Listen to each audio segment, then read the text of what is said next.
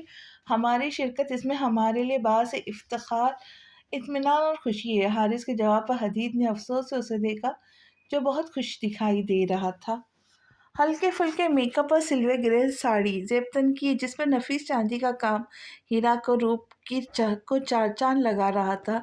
ویسے یہ منگنی کا فنکشن اتنا بھی فضول نہیں ہوتا جتنا مجھے پہلے لگتا تھا۔ شیشے میں اپنا جائزہ لیتے ہوئے ہیرا نے ہمنا کی طرف دیکھا۔ مجھے تو فی الحال یہ سارا فنکشن ہی فضول لگ رہا ہے۔ کیا ضرورت ہے جھوٹ موٹ منگنی کرنے کی؟ ہمنا نے جیسے ہی الفاظ ادا کی، ہیرا نے فوراً اس کے منہ پہ ہاتھ رکھا۔ میں نے تمہیں سچ اس لیے نہیں بتایا کہ تم ساتھ گاؤ، اس کا ڈھول پیٹو، ہیرا نے ہاتھ میں ہٹاتے ہوئے اسے ڈانٹا۔ جب سب کو اس بات کا پتہ ہے، بزرگوں کو بھی، تمہیں بھی، ایس پی حیات کو بھی، تو پھر کس سے بات چھپا رہی ہو؟ ہمنا کے سوال پر ہیرا نے ہاتھ کے اشارے سے اسے چپ رہنے کو کہا۔ تم کب تک اپنی سیلفیاں لیتی رہوں گی؟ ہمنا نے بور ہوتے ہوئے بالآخر پوچھا۔ دیکھو، مجھے کیوں ایسا لگ رہا ہے جیسے میں بہت خوبصورت ہوں، اس لیے میرا دل کر رہا ہے کہ میں اپنی بہت سی تصویریں بناؤں۔ کیا تم میرے ساتھ تصویریں کھینچانا پسند کرو گی؟ ہیرا نے ہمنا کے آگے ہاتھ کرتے ہوئے اسے آفر دی۔ نہیں بہت شکریہ، تم آج اس کے ساتھ تصویریں بنانا جسے الو بنا رہی ہے وہ تمہیں۔ ہمنا نے کچھ کہنا چاہا مگر کہہ نہیں سکی۔ سنو، مجھے پیسے انگوٹی تو دے گا نا؟ ہیرا نے رازداری سے پوچھا۔ میرے حساب سے تو اسے تمہیں کوہ نور ہیرا دینا چاہیے، اتنی کرپشن کرتا ہے اور اتنی رشوت لیتا ہے، بہت پیسہ ہوگا اس کے پاس، کیا قبر میں لے جائے گا؟ ہمنا کے جواب پر ہیرا مطمئن ہوئی۔ چلو نیچے چلتے، دیکھتے ہیں کہ وہاں کیا ہو رہا ہے، میرا مطلب ہے کہ کیا تماشا لگایا ہوا ہے، کون تماش بین ہے۔ ہم کب تک اس کمرے میں بیٹھے رہیں گے؟ ہمنا نے بوریت سے اٹھتے ہوئے کہا۔ سوری، فی الحال ہم نیچے نہیں جا سکتے جب تک پاپا نہیں بلائیں لیتے۔ انہوں نے کہا تھا جب تک میں نہ کہوں نیچے مت آنا، ہیرا نے کہتے ہوئے اپنے بالوں میں ہاتھ پھیرا۔ اچھا پھر تھوڑی دیر رکو، میں ذرا نیچے کے حالات جان کر آتی ہوں۔ ہمنا کھڑی ہوئی، ہیرا نے اس کا ہاتھ پکڑتے ہوئے دوبارہ اپنے ساتھ بٹھا لیا۔ اس میں نیچے جانے کی کیا ضرورت نہیں ہے، حارث اور حدید کو فون کرو، وہ خود ہی بتا دیں گے۔ ہیرا کی تجویز پر ہمنا نے حارث کا نمبر ڈائل کیا۔ تم ہمیشہ فضول وقت پر مجھے فون کرتی ہو، اچھا خاصا مزہ آ رہا ہے، پلیز ابھی مجھے ڈسٹرب مت کرو۔ جیسے ہی کال اٹینڈ ہوئی، حارث نے اجلت بھری آواز اسپیکر سے ابھری۔ حارث کے بچے، مجھے بتاؤ اس وقت نیچے کی صورتحال کیا ہے؟ ہمنا نے ہیرا کی طرف دیکھتے ہوئے موبائل کا اسپیکر آن کیا۔ کیوں، تم اندھی ہو، تمہیں نظر نہیں آ رہا؟ ٹیرس پہ کھڑے ہو کر نیچے لان کا جائزہ لو تو تمہیں خود ہی پتہ چل جائے گا نیچے کی صورتحال۔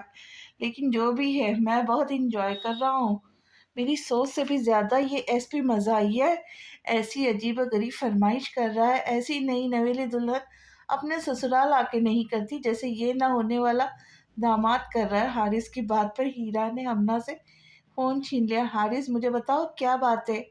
ہیرا نے قدرے پریشانی سے پوچھا۔ بات کیا ہونی ہے؟ وہ ایس پی صاحب پھیل کر بیٹھ گئے، اپنے ساتھ ایک عدد اپنی ہی طرح کی مولوی بھی لائے ہیں، اور فرمائش یہ ہے کہ وہ نکاح کر کے جائیں گے۔ مگر میں تمہیں ایک راز کی بات بتاؤں، وہ نکاح کر کے خالی جانے والے نہیں بلکہ دلہنیاں بھی ساتھ لے کر جائیں گے۔ چلو ایک ہی دفعہ قصہ تمام ہوگا۔ حارث نے مزے لیتے ہوئے اطلاع دی، جس پر ہیرا کا موڈ بگڑ گیا۔ یہ کیا بات ہوئی؟ صرف منگنی کا کہا تھا، اس بندے کی تو وہ مثال ہے، کھڑے ہونے کی جگہ دو، بیٹھ میں خود ہی جاؤں گا۔ نہیں نہیں ہیرا بی بی، اب تم محاورہ درست کرو، کھڑے ہونے کی جگہ دو، لیٹ میں خود ہی جاؤں گا۔ وہ صاحب لیٹ گئے اور ان کو اٹھانے کے چکر میں اور بھی بہت سارے لوگ لیٹ جائیں گے۔ حارث کی بات پر ہیرا نے جھرجھری لی۔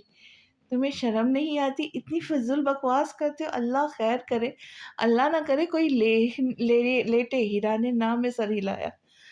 جس حساب سے بندہ اپنے ساتھ اسلحہ اور بندے لایا ہے، اس سے تو یہی لگتا ہے کہ تمہاری بارات اچھی خاصی دہشت گردوں پہ مشتمل ہے۔